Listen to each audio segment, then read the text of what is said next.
My father's side, and the pilgrim's pride. From every mountainside, let freedom ring. For we test the things we think seriously. Is it the truth? Is it fair to all concerned? Will it build goodwill and better friendships? Will it be beneficial to all concerned?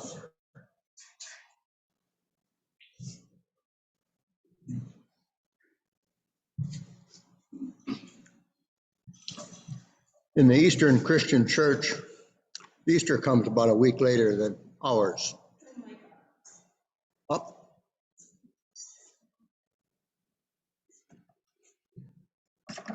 I got to find out where the, got it? Is that it? I'm catching on. After 60 or 70 years, I'm catching on. Anyway, in the Eastern Church, they have a tradition at Easter time. And that is, they understand that the devil exists, that Good Friday Christ died, and they always tell a joke on Easter Sunday because Christ rose from the dead, and that's the joke on the devil. So I'm going to begin with the joke before I start the prayer.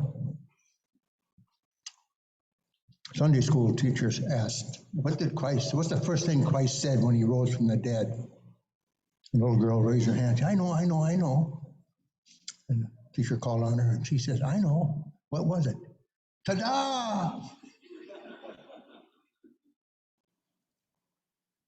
And with that, dear Lord, we thank you for the tremendous gift of life. Help us appreciate it and share this life that we might make our community stronger and better, our family stronger and better, and help us become good Rotarians. So together we can help solve a lot of problems worldwide. And with that, I'd like you to turn to each other and with the gusto of a girl in school, just greet each other with a ta-da, because life is great.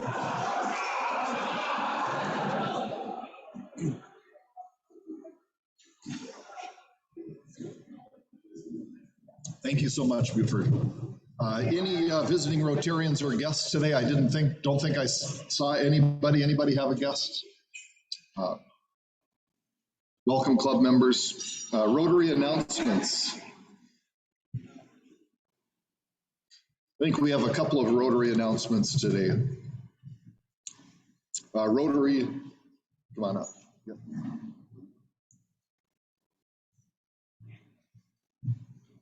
I wanted to thank everybody for coming out and helping the Easter Bunny on a couple Saturdays ago.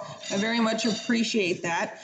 And I wanted to share something with you. My sister and her husband were going to come up to the Easter event, and they're both vets. They have two little boys, a 2-year-old and a 3-year-old. And she was just kind of telling me how she was anxious because big crowds and a lot of people and being together kind of acts up her anxiety and her PTSD from her tours in Afghanistan and Iraq. So after they, made her as comfortable as possible, I also introduced her to a few Rotarians, and the event went off just fine.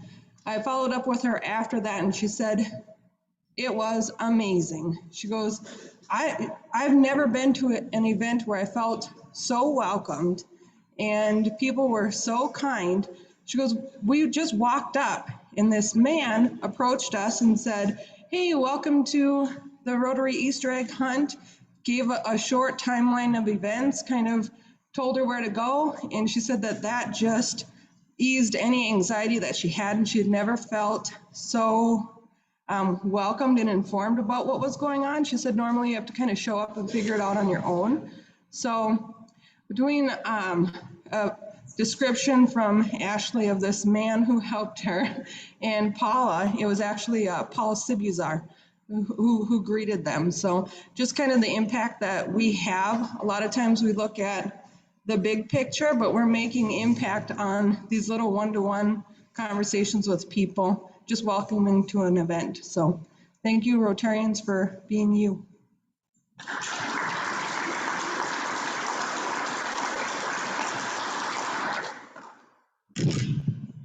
Real quick, I put a Camp Journey volunteer sheet on each table, and it's also available via Google Docs, thanks to Heather.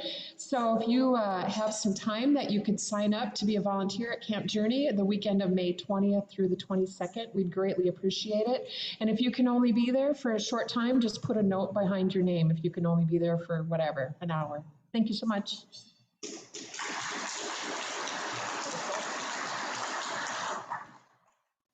Mark Culverson, Brainerd Floral, social this Thursday, 5 o'clock to 7 o'clock. Viadella is the new place, the old Prairie Bay. They're anxious to see some Rotarians in that back library room, so I said we would be there. So this Thursday, 5 until 7, and Buford can stay until midnight if he wants. So.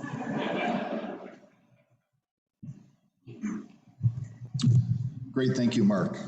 Thanks, Carol. Thank you, Heather.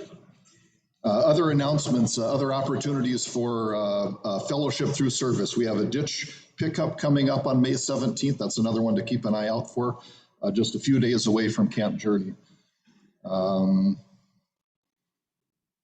This is our last day at Dennis Drummond Winery. I think everybody knows that by now. Next week, we'll be at the Northland Arboretum, so looking forward to seeing you all there. We have board news from last week. The board voted to accept Jody's resignation, and we're happy to hear that she is transferring to the Brainerd Morning Club, the Sunrise Club. So that's great news that you're staying with the Rotary family. I'm glad to hear that, Jody. Another resignation was tendered this week. We got a letter from John Luce, and I want to share with you some of what he said. And I think I won't read the whole thing, but this is effective May 1st. He's going to be resigning from the club and resigning from the foundation board, and that resignation is necessary due to health concerns and simply aging out of certain activities at the age of 82. And John goes on to say, my Rotary time since January of 1992, 30 years, 3 months, and 24 days, has been a truly incredible experience. Embracing club service as president, vice president, song leader, and assistant district governor for 3 years. Also a thrill was sharing most of all of those years with my Rotary partner and wife, club secretary, Terry Monroe. The most enjoyable times have come at our Rotary meetings and attending 5 international conventions and countless district conventions over the years. What I will miss the most are the great relationships, friendships, colleagueships formed in our local club. Be good to one another and remember, service above self always. Sincerely, John Luce. Yeah.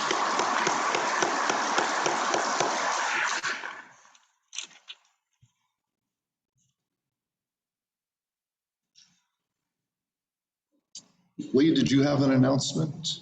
Come on up here. Sure, yeah. Well, we'll go to Sergeant at Arms next then. Andy Rangan's going to help me out with that today. I appreciate it. Come on up, Andy.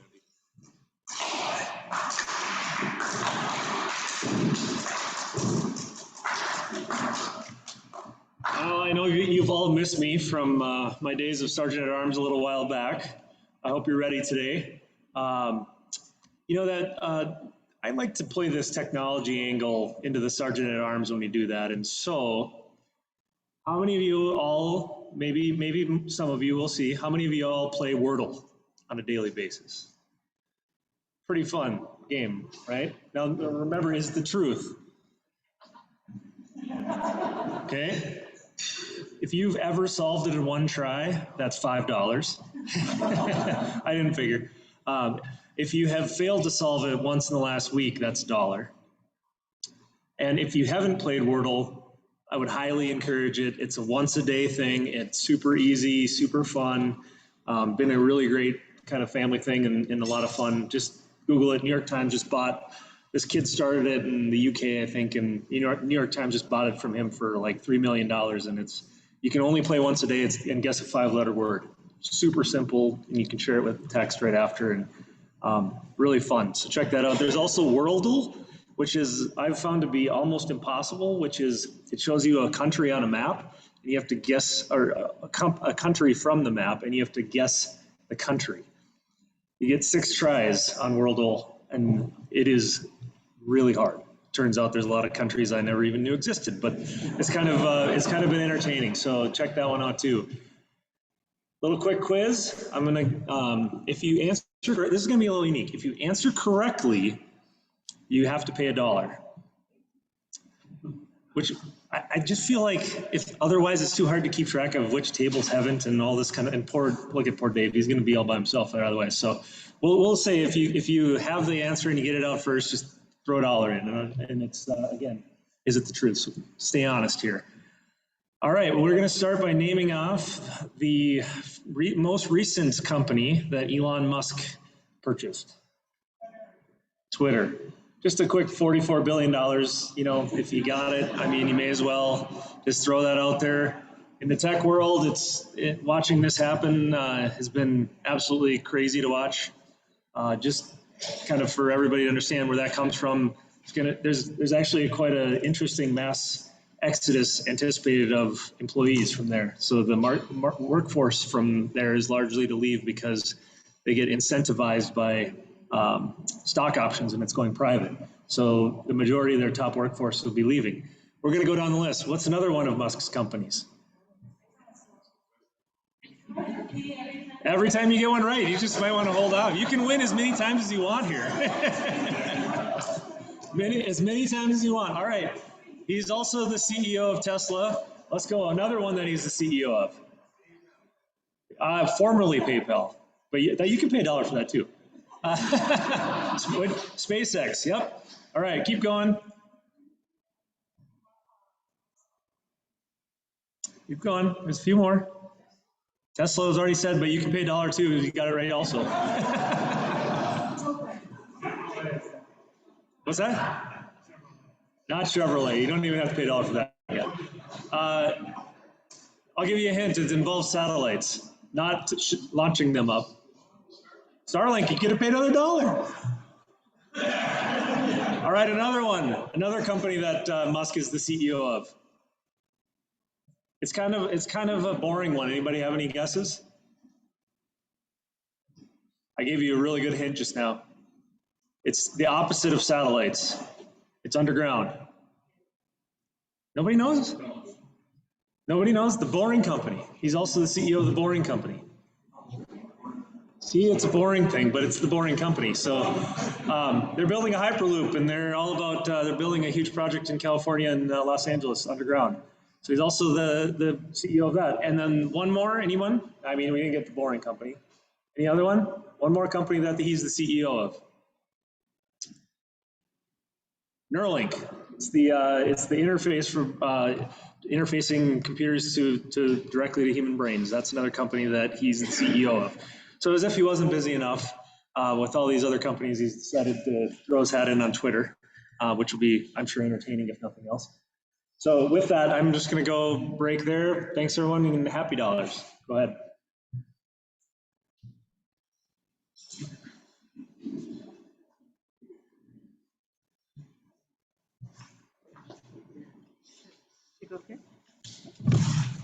Okay, so I just wanted to share that there's a flyer on the table. I'm a member of this club, but I work for a gentleman who is a member of the Brainerd, or rather, yeah, the Brainerd Lakes Sunrise Rotary Club. And so, you know, that's why I get to come and share some of these types of announcements with you. But there is a happy hour that is scheduled for Friday, May 6th. It's from 5 to 9 p.m. Come when and if you can.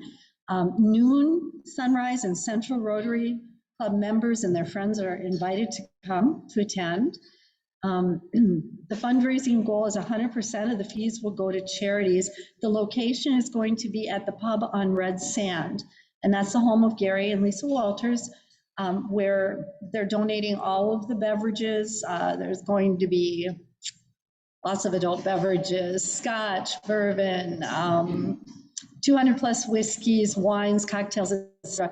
Appetizers from Mike's Catering are donated by the Sunrise Rotary Club, and it's all going, 100% is going to benefit Rep Music Festival, Habitat for Humanity, H2O, which is a Rotary initiative, and then that guy on behalf of the Minnesota Women's Center. And if you want to go, either let me know or let Gary or Lisa know if they'd like an RSVP. So I'll be going. You can come with me. What? My husband. So thank you.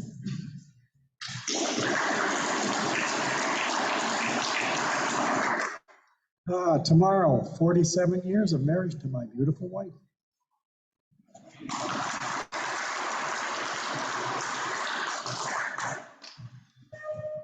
Todd Bymark here. I just want to tip my hat to Kevin Thiesing and the board, Sports Boosters board, for an awesome Captain Cork event Saturday.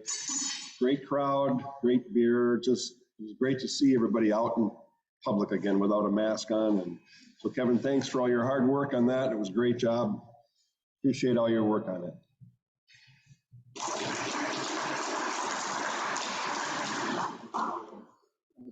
Dan Clement, happy $5. Good to be home.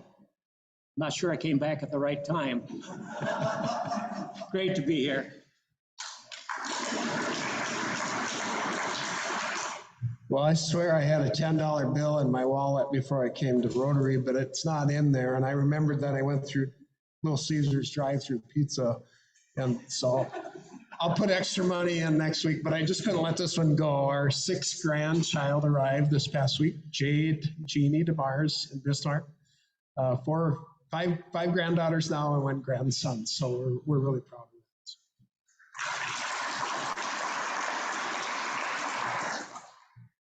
Adam Reese, I didn't think I had a happy dollar, but someone from my table helped me out, so thank you. Listen, we had a blast. We had the Central Lakes Jazz Orchestra playing here Saturday afternoon, and we appreciate, of course, all the great stuff that Jody, you and Dennis do, and it was just a really fun time. We had over 20 horn players and about 25 with a few of us non-horn players as well. So we have more concerts coming up. I hope you'll consider coming out in the future. Thanks.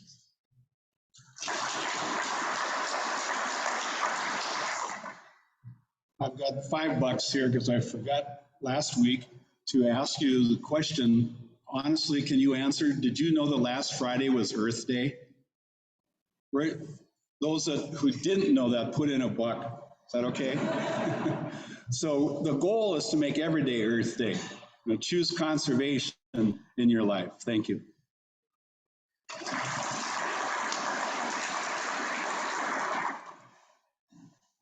Fantastic. Thanks, everyone.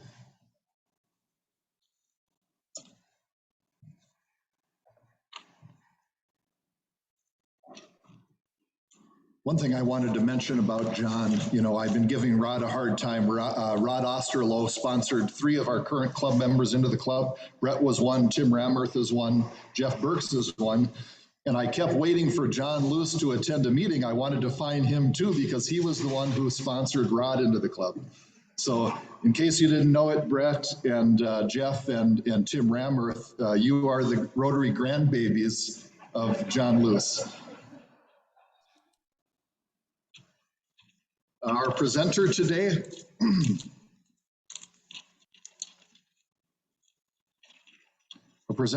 Scott Lykin. He's here from Lakes Area Music Festival, and we're looking forward to hearing more about the program. Come on up, Scott.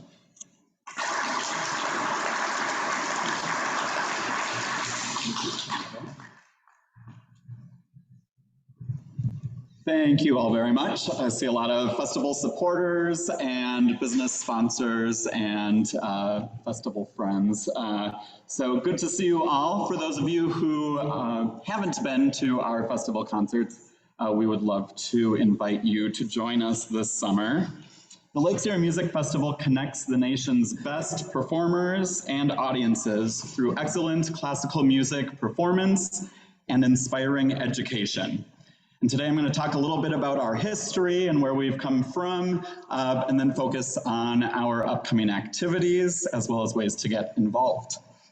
So I grew up here in the Brainerd Lakes area. I graduated from Brainerd High School and then went off to the Eastman School of Music, where I pursued degrees in cello performance.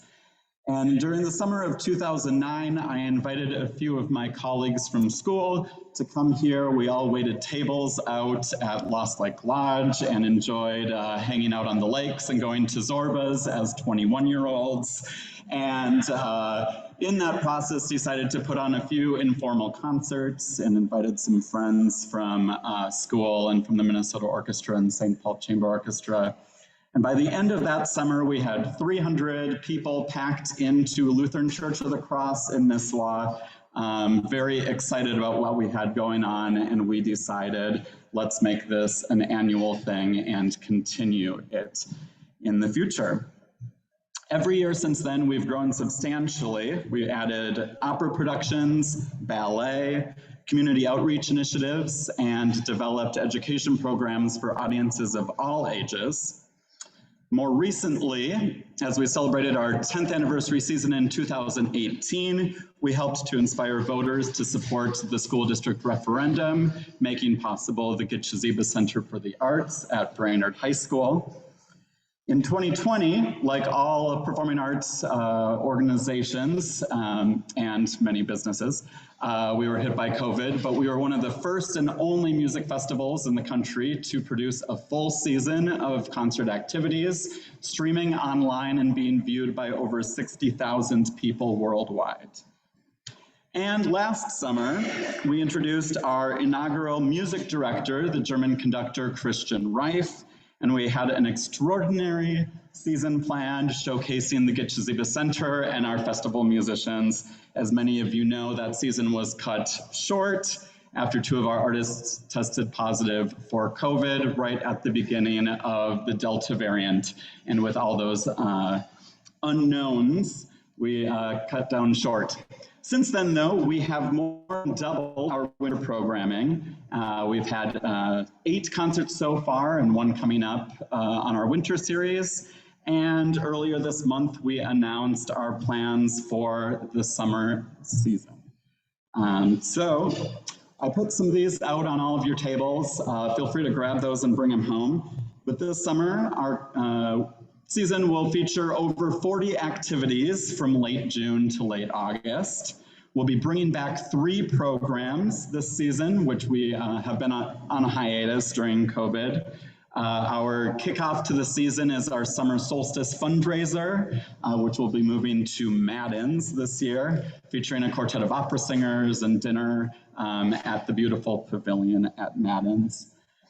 We're also bringing back our string quartet residency. This is a paid opportunity for an emerging string quartet to spend 3 weeks here in Brainerd, using that time for intensive rehearsal time and performances. And as a part of that, they'll be featured on our Prelude series, which is 10 concerts around central Minnesota, oftentimes small communities lacking classical music opportunities. And through that, we're able to promote our season in July. Our 14th annual festival season will run July 29th through August 21st. We have 12 formal concerts we'll be presenting, featuring over 180 artists from the top ensembles, orchestras, and opera companies in the nation. They'll be collaborating on chamber music, orchestra, and opera performances, including a few highlights. I'm not going to go into the details of all of those concerts, but symphonies by Franz Joseph Haydn, Jean Sibelius, and Gustav Mahler. We'll have 3 premieres, including a co-commission with the Tanglewood Festival and the Boston Symphony that will feature our composer in residence, Elizabeth Ogenek. We're also creating our first ever Young Composers Fellowship with a composer who will be spending 10 days working with our professional musicians here in Brainerd. Our opera production this summer is a comedy. We thought a lighthearted plot might be a nice way to bring back opera. And we'll be featuring 5 stars from the Metropolitan Opera in New York City.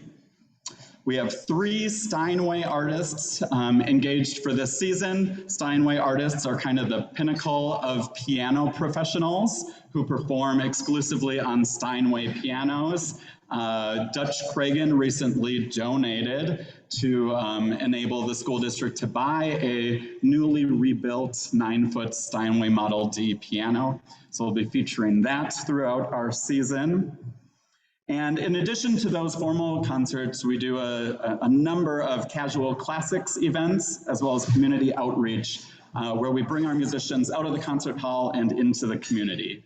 And those activities will include a yoga class with live music, a kids concert at the Brainerd Public Library, chamber music jam session at Roundhouse Brewery, sensory-friendly concerts for neurodiverse kids, performances in elder care facilities, our annual creative songwriting workshop with participants at the Mid-Minnesota Women's Center, and concerts at the Crow Wing County Jail. But you don't have to wait until this summer to take in our concerts. We have one more recital of our winter series coming up on May 12th in Minneapolis and 13th here in Brainerd. And that will be featuring our harpist, Emily Levine from the Dallas Symphony. And your Rotary group is actually a sponsor of that program, recognizing your sponsorship last summer of a program that ended up having to be canceled. So we would love to see all of you and any guests that you would love to bring to that. Our concerts, including this one, use a name your price ticket model. And by instituting that, we're able to invite anyone who is interested in attending our performances without a financial barrier. So I mentioned earlier, I was going to talk a little bit about how to get involved, and in some ways you already are. Your Rotary Club has been a sponsor of our activities since 2018. Many of you have also attended concerts, and that is probably the first and best way to get involved. Come check us out, get to know more about what we do and get to know our musicians, and then spread the word and bring your friends. We love to see large appreciative audiences, and I always say one of the things that makes the festival unique is the way that we make it possible for our world-class artists to connect deep into our community. And of course, becoming a volunteer is a great way to get involved, and there's a wide variety of areas where we use about 300 volunteers every year. These range from hosting our musicians in your home. All 180 artists we have this summer will be in homestays around the area, which is a great way to learn more about the programs and learn more about these musicians who have performed all over the world. You may even enjoy a Minnesota orchestra violinist rehearsing or practicing in their bedroom at your home. Other great ways to get involved are ushering at concerts, lending a car or driving musicians to the Minneapolis airport, serving meals or helping with special events, and all together being a part of our team of 300 musicians. I did bring some clipboards that I'll pass around while I take questions. On these, though, you can, if you just put your name and email, I'll add you to our email list. There's also spots to select if you want to be contacted about becoming a volunteer in any of those areas, as well as if you'd like to be an advertiser or sponsor of the 2022 season. And because I know a lot of you already are volunteers, after 2 years of not having a lot of volunteer engagement and trying to kind of section off our musicians and concerts from COVID contacts, we are going to be bringing back our large volunteer team, and through that process we'll be updating everyone's records. So even if you are already a volunteer, we'll be asking you over the next few weeks to fill out a form and update the things that you're interested in so that we can contact you to get involved this summer. To close, the festival has put Brainerd on the map with the national professional music industry. I can contact musicians from the New York Philharmonic, and they have heard great things and know all about our organization, known with a reputation for high performance level, being a fun place to be, being in a beautiful setting, and having the most appreciative audience. And as locals, we all know Brainerd as a destination for the lakes and the golf courses and drag racing, but we are thrilled to be adding classical music to that list. So again, I left our summer programs. You can pick these up, bring them home and mark your calendar. I also left some posters about our upcoming harp recital. If you have a business or somewhere that you'd like to post those or hand them out, feel free to grab those, and I do have quite a few more. And with that, any questions? What are your sponsor levels for next year? Our sponsor levels range from $250 to $10,000. I will say one major step in that is at the $1,000 level. We recognize individual businesses as sponsors for one concert in particular and invite clients and employees to a pre-concert reception. So that is a great and probably best bang for your buck. And for that also, you can contact me directly. I believe Melissa Kaufenberg might have been on the list to present with me today. She was our development director, who many of you have been in touch with, but she actually resigned in January to take a job with a different nonprofit. So I am the contact for any sponsorship interest.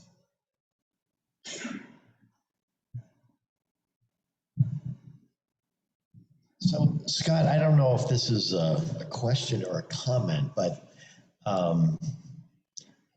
what you and your colleagues have created is just unbelievable. And, you know, not everyone knows about it in the area. And so when I tell them there's kind of world-class classical music here, they usually go, what? I mean, how did you do that? And are there any other examples like that in the music world where you have this little community that somehow blossoms into a big deal like this? Yeah, I think over the years, our rosters even now, rather than holding auditions, everyone that we bring into town is through networking. So what started as an organization of a few friends giving concerts now is in a way still 180 friends who have been connected through the music world over the years. And I think something that in this industry right now is becoming apparent is the old way of just having your job, playing in an orchestra, showing up and playing, that's only part of the job now. And I think there's a lot of musicians who are recognizing that, realizing that it's the community interactions and being entrepreneurial themselves, giving concerts. So there's a lot of small organizations popping up. I know a few people who have started chamber music programs in their hometowns, just like this. I think what makes us a little bit different is when I finished grad school and moved back home to Minnesota, I took this on as my full-time job. So rather than having it be something that I put together annually with a small group of friends, we've been able to grow this organization well beyond what happens most other places. There are a couple examples of festivals in the country that operate similar to ours, but generally we're fairly unique with the ways we connect with local community. We engage these high-level artists who love coming here, and yeah. Yes.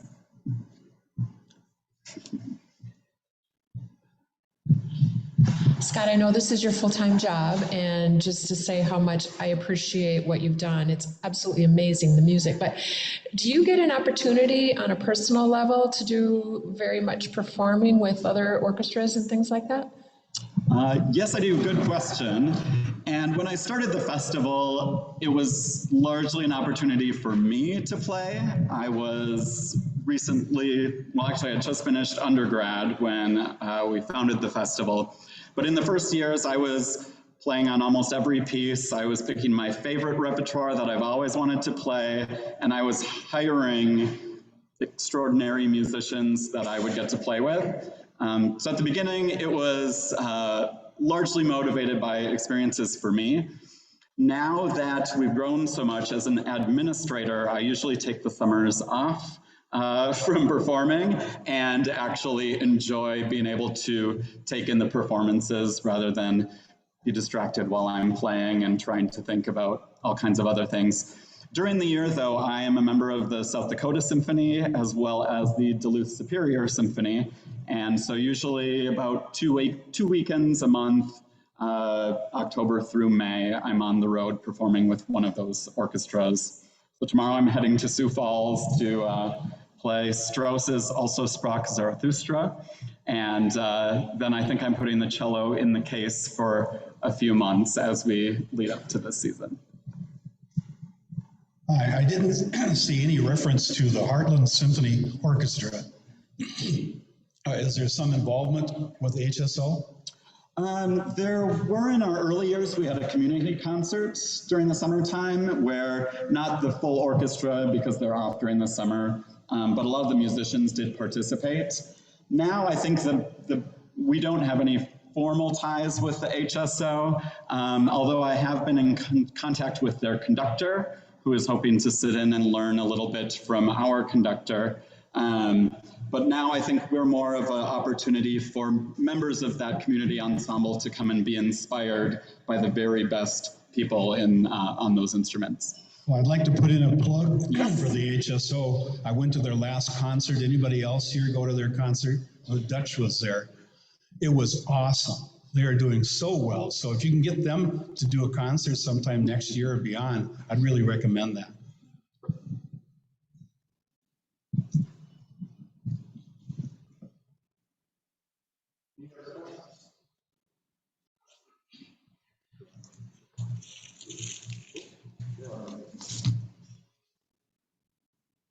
Is there a basket? There is.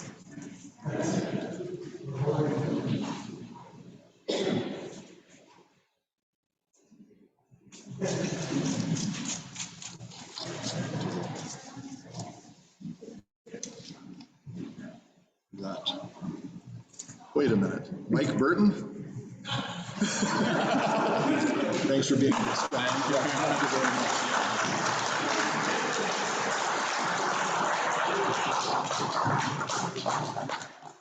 This is a great story, right? Brainerd High School graduate brings world-class music back to the Brainerd Lakes area, back to his hometown. We're lucky to have you, Scott. Thanks for being here today. We got a good laugh because Mike was the one who drew the name last week. You won last week. Floyd drew it for you. That's right. So you're 2 weeks in a row. I knew there was a conspiracy there somewhere.